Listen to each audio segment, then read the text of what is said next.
Et bonjour France, eh bien, écoutez, très occupé en ce moment, vous le savez, c'est pour ça que je suis pas très sur YouTube. Je le répète à certains qui n'ont pas compris.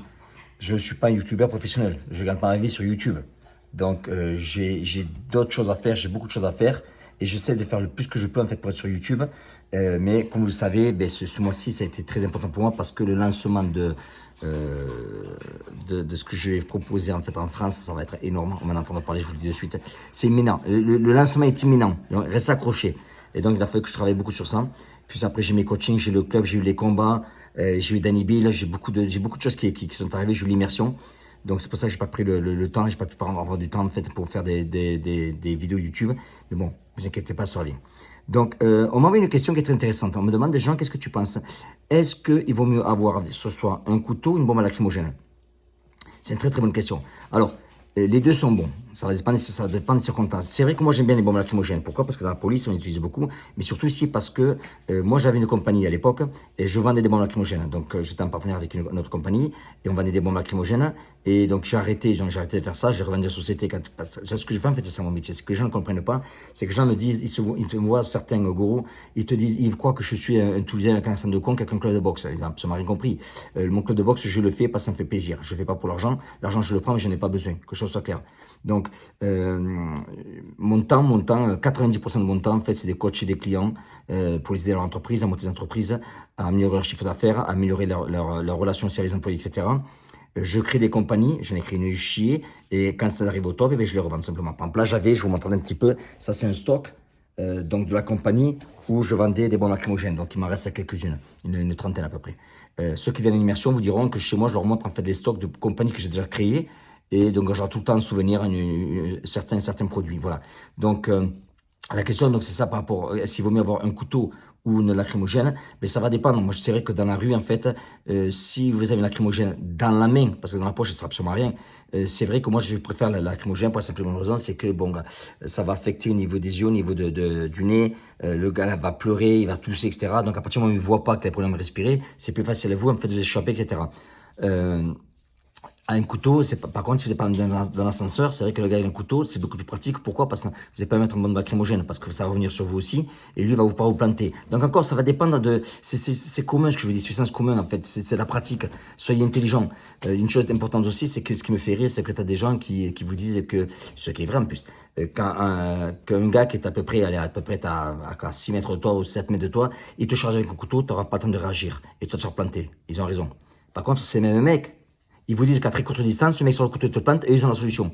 Alors, il va falloir qu'ils choisissent quand même. Soit à 6 mètres, tu peux rien faire, mais si à 6 mètres, tu peux rien faire, ben, logiquement, veut dire que quand tu te surprends à 1 mètre, t'es encore plus baisé. Mais eux, ils ont la solution, mais c'est pas grave. Voilà. Donc, voilà ce que je pense. Donc, je vous dis, la lacrymogène, à mon avis, ouais, c'est hyper efficace. À condition que ce soit dans la main, à condition de savoir s'en servir. C'est pas important aussi, une façon de tenir la lacrymogène. Ce qu'on fait chez 3 vous le savez. Donc voilà. Alors avant de finir cette vidéo aussi, c'est très important. Voilà, je vais parler d'une personne dont je suis très fier. Je suis vraiment fier. C'est mon neveu. Voilà, le fils de ma sœur. C'est mon neveu.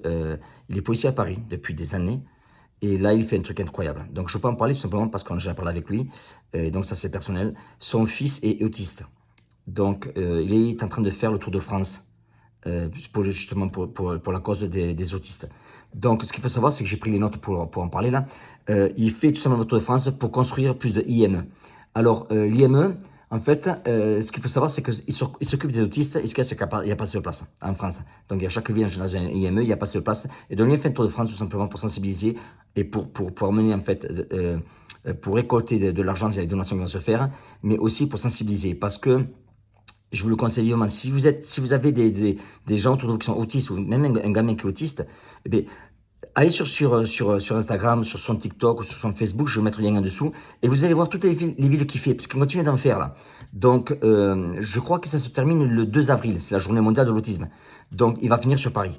Et donc, dans chaque ville qui s'arrête, en fait, il a un livre à lire, un cahier. Et dans ce cahier, en fait, les gens, qu'est-ce qu'ils font? Quand ils vont à sa rencontre, eh bien, ils écrivent des expériences qu'ils ont eues, ils écrivent ce qu'ils veulent avoir, qu'est-ce que le gouvernement peut faire pour les aider encore plus. Et donc, chaque ville qui s'arrête, les gens vont écrire des choses. Et donc, ce livre-là, en fait, ce cahier avec toutes ces informations, va repartir à l'Élysée. Voilà. Donc, c'est quand même assez gros. On va voir ce que l'Élysée va en faire. Lui, il fait son travail, pourquoi pas, son fils est autiste, et c'est vraiment quelque chose de personnel. Il est tout seul. Il est tout seul. c'est que son trip, en fait, il est sous le soutien, en fait, de l'ANAS. C'est l'Association nationale d'action sociale du ministère de l'Intérieur. Voilà. C'est eux, en fait, qui sont derrière lui. C'est pour ça que partout où il s'arrête, il a toujours ce flyer avec ce petit drapeau de l'ANAS. Donc, Association nationale d'action sociale, du ministère de l'Intérieur. Voilà. Donc, je vous invite, je vous mets le lien en dessous, je vous invite à regarder dans quelle ville il est en ce moment. S'il arrive dans une ville où vous allez être, allez le voir. Dites-lui que Jean vous a envoyé. Jean, c'est son oncle. Donc, dites-lui vous a envoyé et parlez-lui un petit peu de ce que vous faites, des échanges que vous avez avec des enfants autistes. Qu'est-ce que vous attendez du gouvernement? Comment on peut les aider? Parce que c'est important, en fait, de pas mettre ça à la poubelle. Pourquoi? Parce que même si ça vous concerne pas, sachez une chose, c'est que ça arrive toujours aux autres, jusqu'à ce que ça vous arrive à vous. Voilà. Donc, s'occuper d'un enfant autiste, c'est pas évident. C'est vraiment pas évident. Il m'expliquait que des fois, vous avez des gens qui sont autistes, qui crient dans la rue, etc. Et les gens, ils les prennent pour des fous et des malades, alors qu'ils sont qu'autistes. Donc, c'est une cause pour laquelle, en fait, je voulais mettre au courant de ça, parce que c'est personnel. Ça me touche puisque c'est le fils de mon neveu. Voilà. Donc, je vous mets en dessous. Merci beaucoup d'avoir regardé cette vidéo. Ciao.